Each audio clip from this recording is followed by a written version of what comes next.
Water लगाओ भाई, तो बंद बंद करो एमएलएस को, फायदा ही नहीं है भाई कोई। देखो मैं तुम्हें सही बता रहा हूँ, मैं इतने मजे से मैच देख रहा था ना, मेरे पे ज्यादा इसका इफेक्ट पड़ नहीं रहा था जो मैं अपनी आंखों के सामने देख रहा था, जो कि एक्चुअली में अपने आप में काफी सरप्राइजिंग है। क्योंकि तुम देखो लियोनेल मेसी के बाद आने के बाद पिछले 5-6 मैचों की अगर हम बात करें तो ऐसा कैसे हो सकता है कि इंटर मियामी जो कि एमएलएस में सबसे नीचे है, सबसे निचले स्थान पे, सी लेवल से भी नीचे है, वो 10 मिनट के अंदर गोल मार देती है, और आज तो 3 मिनट के अंदर मार दिया। अब अगेन ये इंटरेस्टिंग था मियामी की तरफ से।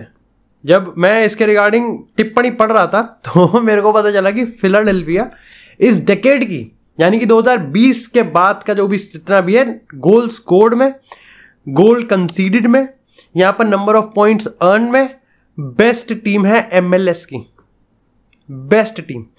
उन्होंने किसी भी लीग गेम में, किसी भी गेम में 2 से ज्यादा से गोल कंसीड कब करे थे? 2020 फरवरी में, या शायद से करे ही नहीं थे, और आखिरी गेम वो फरवरी 2020 में आ रहे थे।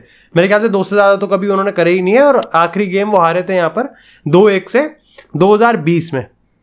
अच्छा, 2 से ज्यादा से हार गए आज। 3 गोल 45 मिनट में खा लिए, पहला गोल तो 3 मिनट में ही खा लिया, निककर पहले 5 मिनट में फड़वा लिया, मेसी ने मार दिया, जॉर्डी अल्बा ने मार दिया, और यहां पर गेम भी हार गए, बेइज्जती भी हो गई। हाँ, बस एक लियोनेल मेसी का सुपर हीरो वाला सेलिब्रेशन यहाँ मैं तुम्हें बता रहा हूं भाई। देखो मैं तुमको पहले बताया था इसमें स्टेक क्या क्या था। यहां पर अब लियोनेल मेसी की ये वाली टीम फाइनल में जा चुकी है लीग कप के, जहां पर अगेन नेशविल के साथ बताया जा रहा है कि यहां पर नेशविल एक काफी फेवरेट टीम है जिनके साथ मैच होगा।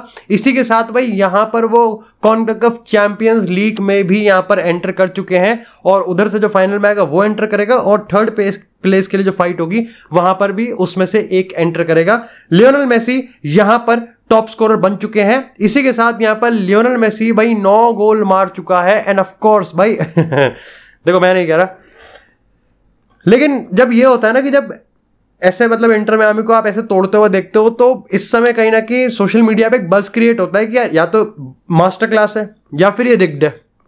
ऐसे में आपको लॉजिक्स ढूंढना बहुत मुश्किल होता है, लेकिन मजेदार भी होता है। जैसे अगर मैं यहां पर जोसेफ मार्टिनेज की गोल की बात करूं, एब्सोल्युटली अमेजिंग गोल था, लेकिन जब वो गोलकीपर के बारे में मैंने सुना कि वो 3 time goalkeeper of the year है, एंड आई वाज लाइक कि 1 मिनट को इसको मैं हटा दूं, अगर ये गोलकीपर ऑफ द ईयर है तो इनका एक एवरेज गोलकीपर के against Lionel Messi half line से गोल मार देगा, कोई मैं शॉक नहीं होऊंगा। क्योंकि लियोनेल मेसी ने जो गोल मारा था, देखो उसके रिगार्डिंग मजे आ रहे हैं मेरे को पढ़ने में, क्योंकि जहां पर लोग कह रहे हैं कि यार देखो थोड़ी तो अपनी स्क्रिप्ट को रियली बनाओ, मतलब रियलिटी से थोड़ी बनाओ, ऐसा थोड़ी कि यार तुम चूतिया मान के चल रहे हो और हम हैं। लेकिन अगर आप उसको बार बार रिप्ले में देखोगे ना तो आपको पता चलेगा कि देखो यार पहली चीज तो ये थी कि हाँ गोलकीपर की पोजीशनिंग बुरी थी। अब इसके रिगार्डिंग तुम कह सकते हो, इट्स योर एलिगेशन कि उसको इसके रिगार्डिंग यूपीआई पेमेंट मिला था, लेकिन मैं कहूंगा कि देखो गोलकीपर की पोजीशनिंग गलत थी, इतने पे रुकते हैं। लेकिन यहां पर लियोनेल मेसी का शॉट भी तगड़ा था। लोग यहां पर लियोनेल मेसी के शॉट की बात करें कि पेस बहुत लुल्लम लुल थी, लेकिन मेरे को लगता है कि वो जो शॉट था वो it's not about pace, it was all about placement. लेकिन मजा आता है भाई। साथ ही यहां पर भाई it's very fun, very very fun. साथ ही भाई जिस तरीके का फिलाडेल्फिया बेस्ट टीम बता के खेल रही थी, एंड लाइक ये अगर ये बेस्ट टीम खेल रही है तो इनकी एवरेज टीम को तो इंटर मियामी बिना डकार मारे खा जाएगी, और भाई खा रही है। द पॉइंट इज कि मैं ये कह रहा हूं भाई इंटर मियामी अच्छा खेल रही है। पता है इतना मस्त माहौल हो रहा होता है इंटर मियामी के मैच में, ऐसा लगता है कि ऐसे आप लियोनेल मेसी को देखते रहो, मजा सा आ जाएगा। लेकिन क्या सही में रिग्ड है? देखो यार इसका बहुत सिंपल सा आंसर है, it's really not that easy. और एलिगेशन लगाना लगाते रहेंगे लोग, लेकिन मेरे को यहां पर लगता है कि देखो यार इंटर मियामी का देखो सबसे पहले तो टैक्टिक्स अच्छी हैं, लाइक टोमाटिनी बढ़िया खिला रहा है। साथ ही अगर हम बात करें लियोनेल मेसी को, देखो आप मेसी पे अगर नजर गड़ा के रखोगे तो यहां पर सर्जियो बुस्केट कुछ कर देगा। अगेन आप यहां पर मेसी को कुछ मतलब मेसी को दबा के रखोगे, क्योंकि मेरे को लगता है पहले 10-15 मिनट मेसी शांत ही था। Same goes for Sergio Busquets. तो Jordi Alba, Joseph Martinez, they have the talent. लेकिन मेरे को यहां पर एक चीज लगा कि फिलाडेल्फिया ने जो सबसे बड़ी गलती करी कि भाई बिल्कुल स्पेस प्लेस ही दे रखा है, मतलब मैन मार्किंग को भाई वो मतलब अलग ही लेवल पे ले गए। कोई मतलब इज्जत ही नहीं है कोई प्रेसिंग की, कोई जोनल प्रेसिंग नाम की कोई मजाक सेट के। मतलब ठीक है तुम फुटबॉल को सॉकर मानते हो, लेकिन इसका मतलब ये थोड़ी कि फुटबॉल और सॉकर की टैक्टिक्स भी सेम अलग अलग होती हैं। सेम होती है भाई, जो फंडामेंटल है वो सेम है। अब यहां पर होता क्या है कि भाई देखो सबसे पहले हाँ भाई मैं ये भी बता दूं कि भाई इंटर मियामी का जो गोलकीपर है कैलेंडर ही है नाम उसका, वो भी भाई अच्छा खेला। देखो पॉइंट यहां पर यह था कि लियोनेल मेसी को एक तो एमएलएस, एक तो लप्पू सा एमएलएस, और ऊपर से लियोनेल मेसी को इन्होंने यहाँ पर उतनी जगह दे रखी है, उतनी तो पीटी उषा और हुसैन बोल्ट को भी जगह नहीं मिलती भागने के लिए, उतनी जगह तो इन्होंने मेसी को दे रखी है, तो वो तो इनका फाड़फल्लूस बना देगा भाई कसम से। तो मेरे को लगता है कि यहाँ पर टैक्टिक्स बहुत खराब थी। दूसरी चीज यहाँ पर ये थी कि मेरे को लगता है कि गोल देखो वही वाली बात है कि यार इंटर मियामी पे बहुत इंडिविजुअल क्वालिटी है, तो ये गोल मार देंगे। तो अगेन आपको कैसे टैक्टिक्स को आप बिठाओगे। अब यहां पर जब पहला गोल का आया था उसके बाद जिस तरीके से भाई फिलाडेल्फिया ने यहां पर रिप्लाई करा था, दैट वाज अमेजिंग। मेरे को अपने आप से पूछना पड़ गया कि भाई यार फिलाडेल्फिया जब ये कर सकती थी तो साले बैठे क्यों लो ब्लॉक में। बट अगेन वही वाली बात है, जब मैंने उनके अटैकिंग आउटपुट को देखा और फिर डिफेंसिव आउटपुट को देखा तो मैं समझ गया कि भाई ठीक है, ये तो पिलम पाली होगी। अगेन भाई यहाँ पर Lionel Messi, Sergio Busquets, Jordi Alba, फिर जोसे यार आप नहीं रोक सकते इनको, आप नहीं रोक सकते बिल्कुल भी, कोई मतलब नहीं है। और मैंने आपको पहले ही बताया था कि यहाँ पर काफी लोग ये डिबेट कर रहे हैं कि कौन रोकेगा। सवाल ये नहीं है कौन रोकेगा, सवाल ये है कि तुमको मजा आ रहा है नहीं आ रहा है ना, बस यही एमएलएस वालों को भी चाहिए, यही एप्पल टी वालों को भी चाहिए और तुम्हें और मुझे भी चाहिए, बस बात खत्म हो गई। खैर इसी के साथ अगर आज के अपडेट की बात करें तो भैया सऊदी ही सऊदी है, मतलब इंटरेस्टिंग है। तुम सोचे लिवरपूल ने कहां कटवाया, काइसिडो पे कटवा लिया और यहां पर रोमियो लाविया पे कटवा लिया। लेकिन अगर मैं तुमको कहूं कि असली कटम कटाई तो तब हो जाएगी अगर मैं कहूं कि साला इस समर लिवरपूल को छोड़ सकता है। Is that possible? देखो मैं यहां पर तुमको 3 रिपोर्ट दिखाऊंगा। सबसे पहले ये रिपोर्ट है 7 अगस्त की, जहां पर सबसे पहले लिवरपूल के कैंप ने ये रिपोर्ट करी थी कि भाई यहां पर अल इत्तिहाद जो है वो शायद से साला को साइन करने के लिए बहुत ज्यादा इंटरेस्टेड है और लगभग 60 मिलियन 70 मिलियन देने के लिए तैयार भी है लिवरपूल को। ये वही टीम है जो बेंजिमा और एनगोलो कांटे को लेके मस्त खेल रही है इस समय सऊदी लीग में। अब यहां पर इंटरेस्टिंग बात ये थी कि सबसे पहले तो 60-70 मिलियन कोई मतलब नहीं बनता, लिवरपूल साला को यहां पर जाने देगी। साथ ही यहां पर बताया गया था कि भाई जब साला के एजेंट से भाई इस बात पे पूछा गया तो उन्होंने कहा कि अगर सऊदी ही जाना था, नहीं अगर यहां पर बाहर ही निकलना था तो हम कॉन्ट्रैक्ट क्यों रिन्यू करते। अब देखो बाहर जाना और सऊदी जाना है बहुत डिफरेंट है। इट्स सेम लाइक मम्मी से पैसे मांगना और पापा से पैसे मांगना। आपको पता है मम्मी पैसे दे देंगे या ऐसे लाड़ दुड़ा करके, लेकिन जो मोटी गड्डी होती है वो आपको सुप्रीम कोर्ट से ही मिलती है। तो ये भी बहुत सेम केस है कि भाई कहीं और जाना और फिर सऊदी जाना है, इसमें बहुत जमीन आसमान का फर्क है। अब यहां पर यह रिपोर्ट आई कि भाई साला को शायद से यहां पर एक बार फिर से इंटरेस्ट हो चुका है और यहां पर अल इत्तिहाद एक बिड मारने को लिए तैयार है। इसके रिगार्डिंग दूसरी अपडेट में यह निकल के आया कि भाई साला एक्चुअली में ये सारा का सारा जो डंडम डार है वो लिवरपूल पर छोड़ देना चाहती है कि अगर लिवरपूल चाहे तो वो यहां पर मेरे को जाने दे सकती है और अगर चाहे तो वो मेरे को रख सकती है। इट्स ऑल अबाउट लिवरपूल का डिसीजन। लेकिन अब जो रिसेंट अपडेट आई है वो ये आई है कि भाई यहां पर साला ने शायद से परमिशन दे दी है कि भाई आप यहां पर बात को आगे बढ़ाएं और उनसे बात करें कि भाई वो लिवरपूल को क्या दे सकते हैं। बात असल में यह है कि शायद से अगर 100 मिलियन से ज्यादा की अगर ऑफर दे दिया तो बात बन सकती है। Do I believe in this? देखो वही वाली बात है, जहां पैसों का खेल होता है वहां कुछ भी हो सकता है। अभी एक हफ्ते पहले तक नेमार टू बार्सिलोना दिख रहा था, नेमार टू एमएलएस दिख रहा था, लेकिन अल्टीमेटली पैसा सब बदल के ले गया। साला कर सकता है। मेरे को लगता है कि यहां पर चांसेस कम है, लेकिन अगले सीजन तो एक ऑलमोस्ट कंफर्म मान के चलो कि साला सऊदी ही जाएगा and it's more than confirm. इसी के साथ यहां पर एलिसन पे भी आई है और एलिसन को कोई और नहीं बल्कि अल सैक्सी नसर यहां पे खरीदने वाली है। लेकिन अगर एएसएन की बात करें हम, भाई ये सैक्सी नसर की अगर हम बात करें, इनके साथ में पंगा हो रहा है अभी। असल में बात ये हो रही है कि जब से अल नसर का और अल हिलाल का मैच हुआ है, जब से क्रिस्टियानो रोनाल्डो ने अल हिलाल को हराया है ना कमबैक के बाद, अल हिलाल ने भैया प्लेयर ही साइन कर रहे जा रहे हैं। सबसे पहले बोनो साइन कर लिया, उसके बाद मित्रोविच को भी साइन करने वाले हैं और अब यहाँ पर एक आधा प्लेयर और ये जैसे आई थिंक लुका डीनिये भी ये साइन करने वाले हैं। इन प्लेयर्स को साइन करने के बाद ये बात सामने निकल के आई है कि भाई अल नसर को भी साइन करने हैं प्लेयर। अल नसर भी प्लेयर साइन करना चाहती है, अल नसर भी आयमरिक लपोर्ट को साइन करना चाहती है, अल नसर भी एक आधे अटैकर को और साइन करना चाहती है, लेकिन हो नहीं पा रहा। वो इसलिए क्योंकि यहां पर जो पब्लिक इन्वेस्टमेंट फंड है, यानी कि मतलब जो सऊदी का पैसा है, सऊदी के माई बाप का जो पैसा है, वो यहां पर अब जो बजट दिया था उसको क्रॉस कर चुके हैं अल सैक्सी नसर। लेकिन जब आप यहां पर चार्ट को देखोगे तो अभी तक एक्चुअली में अल नसर ने सिर्फ 75 मिलियन ही खर्च करे अगर ट्रांसफर फी की बात करें, और लगभग 300 मिलियन खर्च कर चुके अल हिलाल। ऐसे में यहां पर काफी लोग ये क्रिटिसाइज कर रहे हैं, लोग क्रिटिसाइज भी कर रहे हैं और लोग डिमांड भी कर रहे हैं कि भाई अल नसर के लिए हम प्रोटेस्ट करेंगे कि पैसा और दो। इससे लाइक मजा आ जाता है भाई, मजा आ जाता है। मतलब ऐसे होने चाहिए। और वो कह रहे हैं कि भाई अप्रूव करो बजट को, और इट्स लाइक रेस चल रही है। बट हाँ ये मैं कह सकता हूँ कि अल हिलाल ज्यादा ही स्ट्रांग हो जाएगी ऐसे, तो मतलब बहुत ही ज्यादा स्ट्रांग हो जाएगी। सावेज है, रूबन नेवेस है, फिर भाई नेमार आ गया और क्या लोगे तुम, मतलब तो खत्म ही कर देंगे। But overall I think interesting है, बाकी देखना पड़ेगा क्या होता है क्या नहीं होता।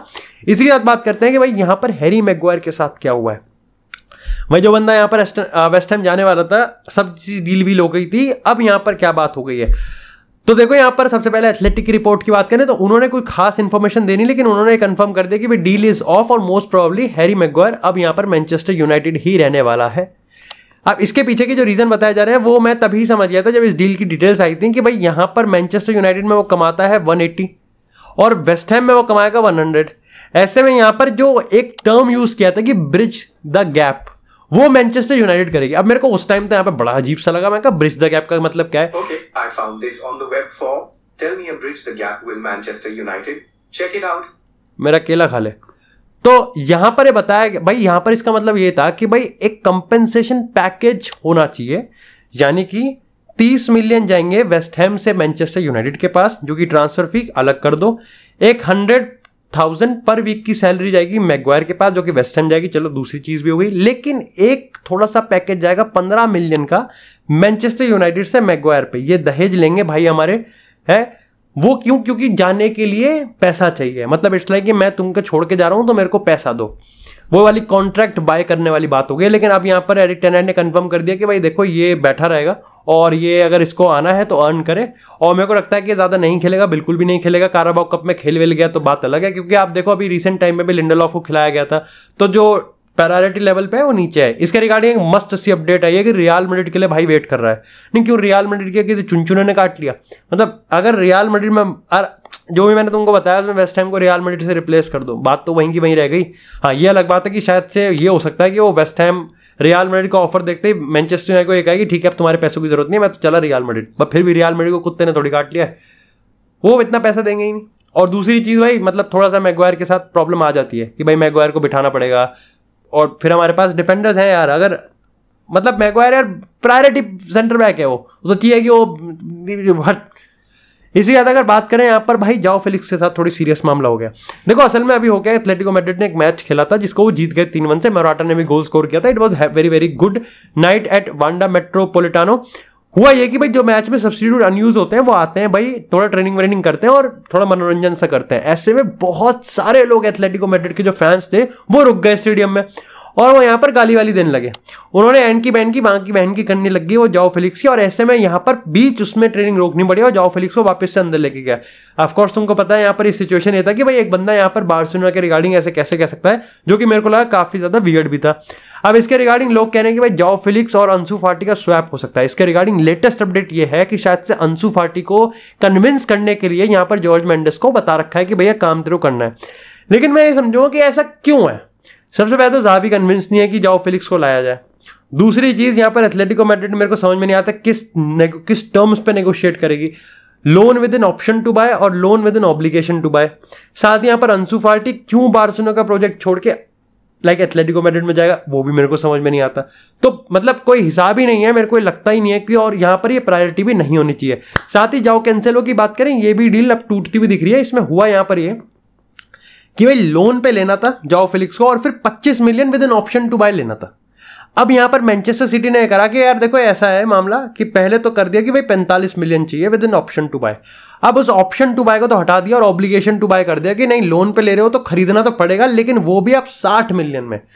तो ये यहाँ पर 25 से बिल्कुल डबल, और उस पर भी फिर 10 मिलियन का टैक्स लग गया। तो वो यहाँ पर बार्सिलोना कहते हैं कि भाई एक काम करते हैं हम तो फ्रेजनेडा वगैरह पे खरीद लेते हैं, जाओ कैंसेलो को यार ठट।